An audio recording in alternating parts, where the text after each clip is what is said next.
Justin Hawkins rides again.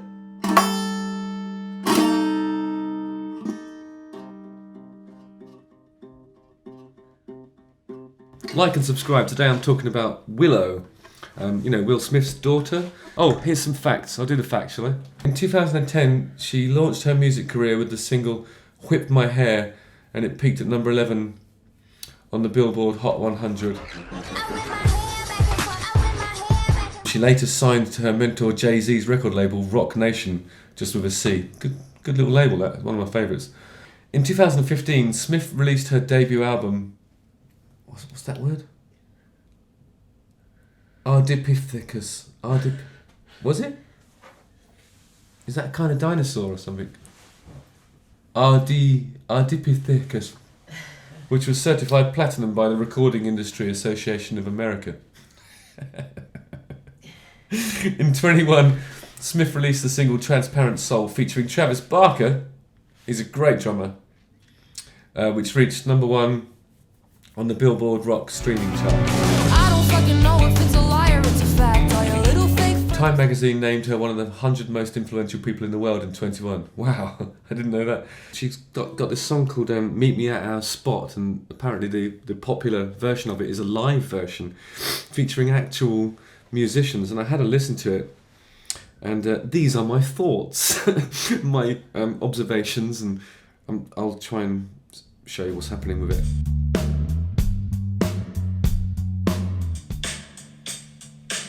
First of all, it starts off with just a bass, a really, really simple rolling bass line with a drum beat, just beautifully played. It's really cool actually, it's like this. You have to imagine it's an octave down.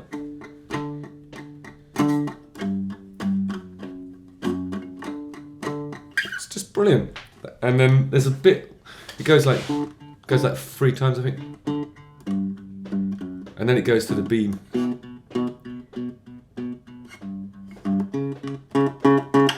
Really cool. It's a really cool chord sequence. Like, if I had to say a band that it reminds me of, I would be reluctant to do that. But just in its simplicity and the way the bass is being played, it's the Pixies again. It's like the Pixies are, the Earth Mother, whose DNA is in all of us. That's, maybe it's just, everyone says that they're a seminal band, but I think particularly for American alt rock, there aren't many bands that have, from that era, that have had as much impact and influence, really. And what I love about it is, so they've reduced, if you reduce the arrangement to what's happening in the root notes, it probably isn't these notes, but there's a sort of Diablo, what's it called? Interval between the last 2 notes of the bass line, as before it goes to the beginning of the revolution again. Which is misleading, because I think that's going to be probably going to be the third of the A chord, which wouldn't be as dissonant as this. It would be more like... You see what I mean? That's much more palatable, but they've chosen this, which is a really excellent choice, I think, because it sort of jars and excites, makes your ears prick up, and then it's back to the beginning.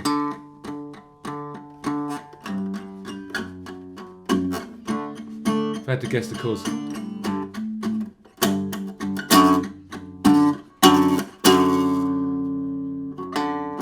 So the root goes down, but then the 5th stays where it is. I think that means it's all in the key of D, really. And then when it goes to the last section, which is, I think it's that. I might be wrong. The thing I use for, to double check my chords doesn't have an official version, and it's all in the wrong key. So I'm just going to play along and see what. I'll stay up for longer. Meet me at our spot. Maybe it's Weezer. Maybe it's a bit of Weezer. When I go to sleep, I can't even fall asleep. This is the Killers' Mr. Brightside bit, isn't it? Coming out of my cage and I've been doing just fine. Doing that special thing again of like having the stuff.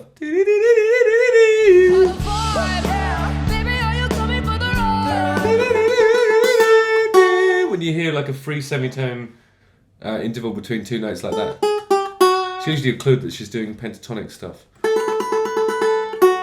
And then when it goes to the, which reminds me a little bit of Mr. Brightside by the Killers, I think that's the harmonic minor again. So it's doing that same thing that a few songs that I've analysed recently have done, where it's sort of pentatonic stuff for the big shouty bits that everybody can sing along. And then these sort of in-between notes that don't appear in the pentatonic scale, but they're in the harmonic minor scale. They're still in tune, just the same way as everything else that she's singing is.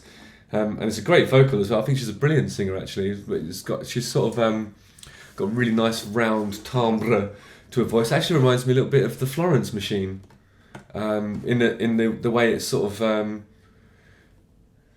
it's untreated, really. It's sort of like it's like when you buy a lovely apple juice and it's not been pasteurised. It's still got all the bits in it. It's that kind of voice, you know.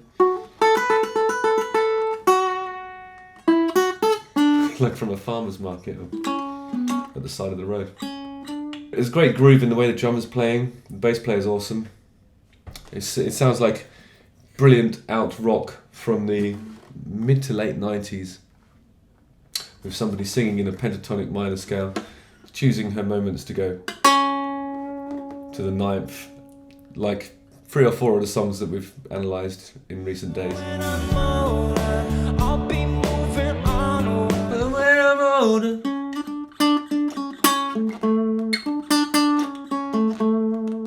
Now that's cool. So when Tyler Cole's doing his bit, so like the chords of this, but I think that second chord there, it's cool what it's done actually, because when you look at the guitars is basically sort of the ones that you can, the notes that you can hear ringing through are these ones on the third chord, so like,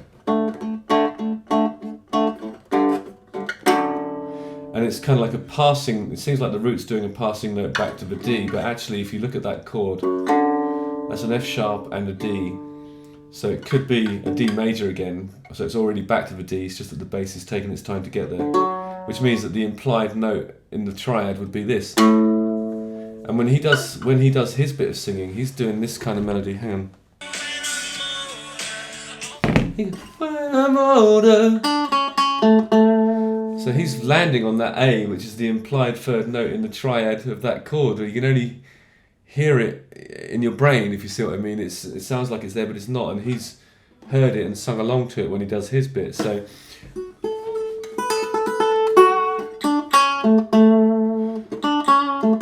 So it's weird, when she's doing her bits it seems like she's in B minor, when he's doing his bits it's in A major. It's quite a clever song actually when you think about it.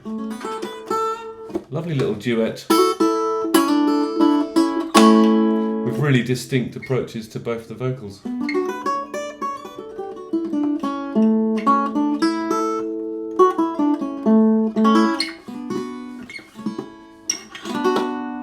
Cool, isn't it? So this is her, this is him. And this is the band. Sorry.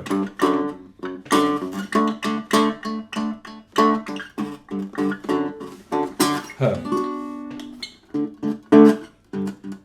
Him.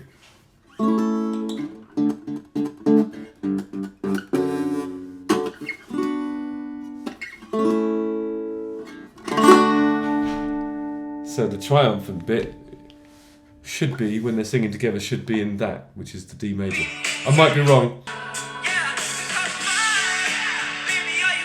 Yeah. So he's doing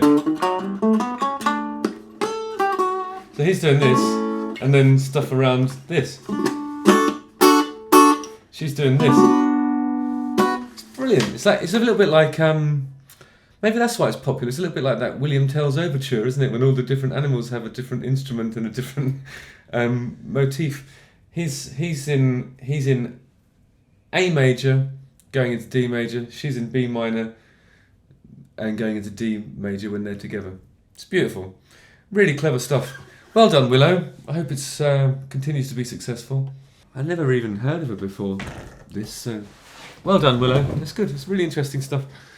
Have a listen to it. I think that I love the way the arrangement of it. It just sounds like a relaxed Pixies. It's not too aggressive or jarring. The interesting parts is the sort of passing bass notes that imply the key, and I love the way both vocalists have completely approached the melody in really sort of subtly different ways. It's not like, when you're singing along to it makes perfect sense, but what they're doing is actually quite clever. So yeah, really interesting stuff. Pleased to enjoy. Justin Hawkins writes again.